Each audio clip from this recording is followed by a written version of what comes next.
This didn't build slowly. It didn't creep in quietly. It hit like a rupture. 1 second, Kody Brown was still performing the role he's clung to for years. The leader, the patriarch, the man in control, and the next, he cracked on camera and asked the one question no man in a healthy marriage ever asks. Not to explain himself. Not to defend his choices. But to expose the fear he's been hiding from for more than a decade. The moment he said it out loud, everything fell apart. This wasn't an argument reaching a climax. It was a collapse. 15 years of denial finally gave way under the weight of patterns that could no longer be ignored. Yanel and Christine didn't accuse him of anything dramatic. They didn't shout. They didn't insult. They simply stated what their lived reality had been all along, that Robyn's comfort always came first. That major family decisions seemed to orbit her needs. That rules, money, time, and emotional attention consistently flowed in one direction. And Kody had nothing solid to counter it with. No timeline of compromises. No moments where he chose against Robyn's preferences. No proof of balance. Instead, his body reacted before his words could catch up. His face flushed. He leaned forward aggressively. His voice tightened with anger that wasn't confidence, it was panic. And then he reached for a word that told the truth for him. Puppet. No one put that word in his mouth. The host didn't use it. His ex-wives didn't use it. Kody did. And once he did, there was no coming back from it. Because that word carries only two meanings, and both of them destroy the image he's been trying to protect. If he's being controlled, then the powerful patriarch identity collapses instantly. It means the decisions he defended for years weren't really his. It means the prioritization, the sacrifices demanded of others, the abandonment of certain children, all of it happened while he was convincing himself he was leading. That he was in charge. That he was choosing. But if, instead, he meant that Robyn is the puppet, that she belongs to him, that her thoughts and needs are extensions of his will, then that's no better. That means he doesn't see his wife as an equal partner at all. It means he sees her as something he owns. Something that reflects him. A vessel for his authority rather than a separate person with agency. Either way, there is no version of this story where he is the fair, loving, equally devoted husband he's claimed to be for decades. And the most revealing part is that he couldn't imagine a third option. The idea that neither person should be pulling strings never even crossed his mind. Because in his worldview, someone always has to be in control. This didn't come out of nowhere. It's been building for years. The Vegas equity that went into Robyn's Flagstaff mansion. The COVID rules that kept him almost exclusively at her house while other children begged to see their father. The nanny hired for one household while other mothers managed alone.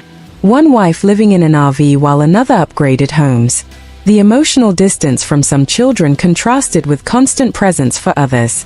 Season after season, the same gravity pulling everything toward one person. And yet, through all of it, Kody maintained the same story. He loved everyone equally. The problem was jealousy. The problem was the wives. The problem was plural marriage being misunderstood. Never his choices. Never his prioritization. Never the pattern. But that story finally failed him here. Because when faced with specific examples instead of vague criticism, he couldn't maintain it. And instead of pivoting to honesty, he exploded. Not because he was falsely accused, but because he was seen. That question he asked wasn't rhetorical. He wasn't posturing. He genuinely wanted an answer. He wanted someone else to tell him which version of himself he was supposed to believe, the man in control or the man being controlled. That's not strength. That's an identity crisis happening live on camera. What makes the moment so unsettling is that it reveals how limited his understanding of relationships really is. In his mind, partnership doesn't exist without hierarchy. There's always a leader and a follower. A puppeteer and a puppet. Power has to sit somewhere. Equality isn't even an option he can articulate. And that's the real damage of the system he built his life around. Years of performing patriarchy stripped him of the ability to recognize healthy connection when it's pointed out. That's why this isn't just about Robyn. It's about how Kody has always structured love. Rewarding submission. Punishing independence. Confusing loyalty with obedience. And when someone learned how to make him feel powerful without challenging him, that person gained real power, not by force, but by feeding his ego. The illusion of leadership became the very thing that controlled him. Now 3 wives are gone. Most of his children are distant. And the one relationship he has left is the one he himself describes using language of manipulation and control. That isn't victory. That isn't multiplied love. That's the end result of treating relationships like power structures instead of partnerships. The rage we saw wasn't anger at being misunderstood. It was terror at being understood. Terror that the story he's been telling himself for years might not be true. Terror that he didn't choose this path as freely as he believed. Terror that sacrificing his family didn't make him strong, it just left him alone. A man who truly isn't a puppet doesn't ask if he's on strings. A man in a healthy relationship doesn't frame his marriage in terms of who controls whom. And a man with evidence on his side doesn't need to shout. This wasn't a defense. It was a confession that slipped out under pressure. The moment where the performance broke, and the truth spoke instead. Not cleanly, not intentionally, but clearly enough that everyone watching could see it. The question he asked didn't protect him. It exposed him. And once you say something like that out loud, there's no pretending you don't already know the answer. The moment didn't creep in quietly. It slammed into the room without warning. 1 second, Kody Brown was still trying to stand inside the role he's protected for years. The leader, the authority, the man who decides, and the next, something inside him snapped. Not because he was attacked, but because he was finally cornered by reality. This wasn't a dramatic accusation or a heated fight. It was worse than that. It was calm observation. The kind that leaves no room to hide. Yanel and Christine weren't yelling. They weren't exaggerating. They were simply pointing at a pattern that had been playing out in front of everyone's eyes for over a decade. That Robyn's comfort always came first. That when hard decisions were made, they somehow always landed in her favor. That time, money, rules, and emotional energy consistently flowed toward one house, one wife, one center of gravity. And when Kody was asked to explain it, he couldn't. There were no examples of balance. No moments he could point to where he chose against Robyn's wishes for the good of the family. No proof that everyone mattered equally in practice, not just in theory. What came instead was a physical reaction, the kind you can't fake. His face flushed. His posture shifted forward like an animal backed into a corner. His voice tightened, not with confidence, but with fear masked as anger. And then he said the thing that changed everything. Not a defense. Not a denial. A question that exposed him. The kind of question that only comes from someone who's been wrestling with doubt for a very long time. Because the second he framed his marriage in terms of control, the entire image he's spent years protecting started to collapse. He didn't say, "We make decisions together." He didn't say, "We compromise." He didn't say, "You're misunderstanding us."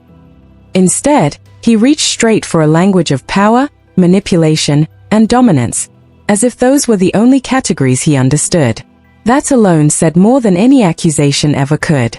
A man who truly believes his leading doesn't question whether he's being led.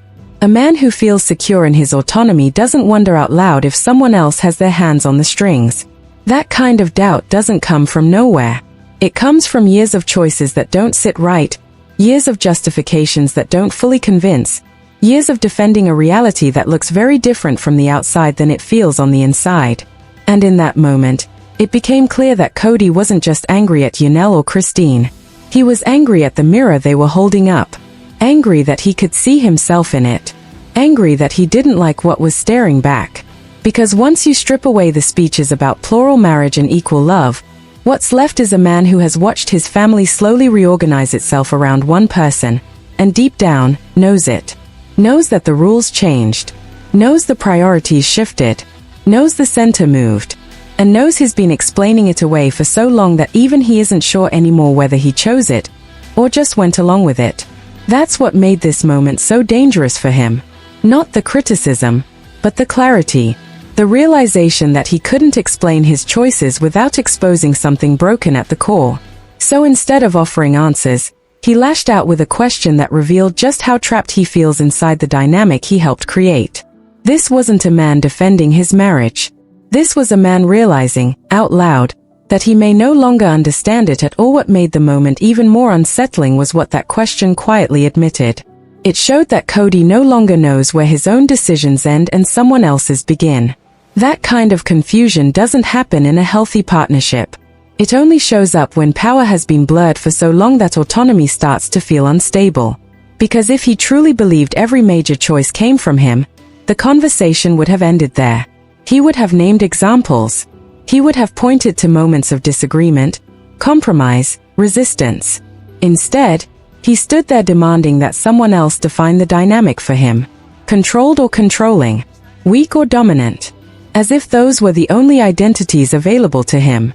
And that's where the deeper damage becomes visible. For years, Kody has understood relationships through hierarchy. Someone leads, someone follows, someone speaks, someone listens, someone sacrifices, someone receives. In that framework, equality isn't real. It's just a word you use to soften control. So when the system begins to fail, he doesn't reach for partnership. He reaches for dominance or victimhood. He needs to be one or the other, because both protect his ego in different ways. This is why the pattern matters more than the emotion of the moment. It wasn't just about one argument or one season. It was the accumulation of choices that all leaned the same way. Financial decisions that favored one household. Rules that applied to some children but not others. Presents offered generously in one home and rationed everywhere else. Each decision could be defended in isolation, but together they formed a story he could no longer outrun. And when that story was laid out plainly, his body reacted before his mind could catch up. That's why there was rage instead of explanation. Rage is what shows up when the narrative you rely on stops working. When the justifications you've repeated for years no longer hold under scrutiny. What's striking is that no one actually forced him into the language he used. He volunteered it. That tells you the thought has lived in his head for a long time. He didn't invent it under pressure. He reached for something familiar, something he's already been turning over privately. That's why it came out so easily. That's why it sounded rehearsed even as it shocked the room. And once that framework is spoken aloud, there's no clean way back. Because now the question isn't whether favoritism exists. It's why he can only understand his marriage in terms of control at all. Why partnership, mutual agency, and shared power never even enter the conversation. That's the moment the mask slips. Not because he's exposed as a villain, but because he's exposed as someone deeply stuck. Trapped in a belief system where love and authority are tangled together. Where devotion is measured by obedience. Where being chosen feels the same as being owned. And where losing control feels identical to losing identity. In that space, clarity feels like an attack. Observation feels like betrayal. And being seen feels unbearable. So instead of stepping back, he pushes forward. Instead of reflecting, he demands answers. Not because he wants the truth, but because he needs relief from the discomfort of recognizing it. The uncomfortable truth is that this didn't destroy Kody's image because it was unfair. It destroyed it because it fit too well. The moment landed so hard because it lined up perfectly with everything viewers have watched unfold for years. Every time resources shifted. Every time rules tightened in one house and disappeared in another. Every time certain children were asked to wait while others were protected. None of it was random. None of it was temporary. It followed a clear center of gravity. For a long time, Kody survived by controlling the story around those choices. He insisted love was equal even when access wasn't. He framed sacrifice as proof of devotion when it was really uneven expectation. And when the strain became impossible to ignore, he blamed jealousy, bitterness, or failure to live plural marriage correctly. Anything that kept responsibility away from his own hands. But this moment stripped the narration away. Because when someone begins to question whether they're being controlled, it means control has already replaced trust. And when someone defends themselves by suggesting they control the other person, it means partnership has already disappeared. That's the trap he's in. He can't admit he chose one relationship at the expense of all others, because that would mean admitting his own values collapsed. But he also can't fully claim he was manipulated without admitting weakness, and weakness threatens the identity he's spent his life protecting. So he hovers between both positions, cycling through them without ever settling, and the audience can see the contradiction even if he can't. What makes this especially devastating is how isolated that leaves him. 3 wives didn't leave suddenly or impulsively. They left after years of watching the same imbalance repeat itself. After years of feeling like secondary characters in a story that was no longer about family, but about one connection being preserved at all costs. And now, with only one relationship remaining, even that bond is being described by him using the language of power and control. That's not intimacy. That's survival. A relationship built on hierarchy can function for a while, especially when one person benefits more than the other. But eventually, it collapses under its own weight. Because control requires constant maintenance. Someone always has to submit. Someone always has to shrink. And over time, resentment replaces affection. You can hear that resentment in his voice. Not just toward his ex-wives, but toward himself. Toward the realization that he defended a system that cost him almost everything. Toward the possibility that what he called leadership was actually dependence disguised as authority. And that's why this moment feels so raw. He isn't just fighting critics. He's fighting the version of himself that's starting to see the pattern clearly. The version that realizes he can't undo what's already been done. That the family he built around control didn't fracture because others failed. It fractured because control was never loved to begin with. This wasn't a dramatic turning point created for television. It was the sound of a belief system breaking in real time. What finally pushes this moment into something deeper than anger is the realization that Kody doesn't actually know how to imagine a different kind of relationship. When pressed, he doesn't describe shared decision-making or mutual compromise. He doesn't talk about listening, adjusting, or meeting in the middle. His mind goes straight to one question only. Who's in charge? That's the limit of his framework. Control or be controlled. Lead or follow. Hold the strings or be on them. And that's the quiet tragedy underneath the rage. Because once you've lived inside a hierarchy long enough, equality stops feeling real. Partnership starts to sound like weakness. And when the system collapses, you don't reach for something healthier. You cling harder to the only structure you know, even as it burns everything around you. That's exactly what we see here. Not confidence. Not strength. Fear dressed up as authority. By the time this episode ends, there's no victorious explanation, no restored image, no satisfying resolution. There's just a man who has lost the narrative he used to survive. The speeches about multiplied love no longer land. The justifications about sacrifice fall flat. The image of the wise patriarch dissolves into something far more fragile. Someone who no longer trusts his own choices and needs the world to tell him who he is. That's why the outburst lingers. Not because it was loud, but because it was revealing. He didn't answer the criticism. He confirmed it. He didn't reclaim control. He exposed how desperately he needs to feel like he has it.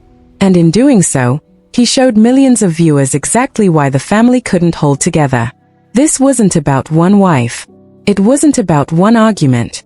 It was about a structure built on power instead of connection, authority instead of respect. And structures like that don't fail quietly. They collapse publicly, painfully, and all at once. By the end, the question he asked no longer matters. Not because it was answered, but because it was the wrong question to begin with. The real issue was never who was pulling the strings. It was the fact that strings existed at all. And in the moment he spoke that truth without meaning to, the performance ended. What remained was a man standing in the ruins of a family he once claimed to lead, finally confronted with the cost of building love on control. That's not a scandal. That's a reckoning.